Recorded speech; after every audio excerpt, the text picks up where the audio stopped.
Once a Tar Heel, always a Tar Heel. It's more than a motto for proud alums whose work to create a more inclusive campus extends far past graduation.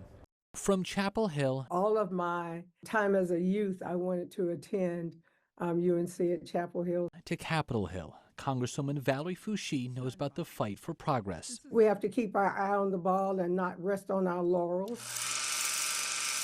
This video from 1950 was taken 5 years before the first black undergraduate students enrolled, and more than 2 decades prior to Richard Epps Jr. becoming the first black student elected as student body president in 1972. We have to remember those critical moments in history so that we don't get too comfortable and complacent and we don't continue to strive for more. Current student body president Jalea Taylor feels a sense of responsibility to build upon those moments and the decades-long efforts of students working to make their voices heard.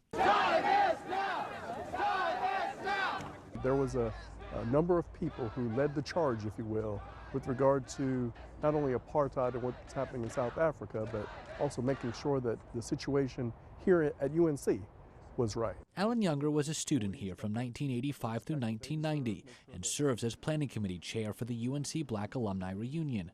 It's important for the students to interact with alumni, and it's important for alumni to be inspired by the great work of the students today. Work being led by students like Taylor. There's been so many issues that have come up in the past year, especially the removal of diversity, equity, inclusion, and that heavily affects and impacts black and brown students on our campus. So I wanted to be able to serve in that capacity to make things a little bit more transparent and communicate solutions to the student body. A 2023 U.S. Supreme Court ruling said the school could not explicitly consider race in admissions decisions.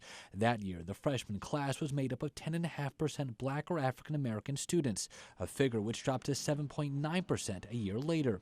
Whether there's a connection will be made clearer in the years ahead. The ruling comes as state and federal efforts target DEI programs.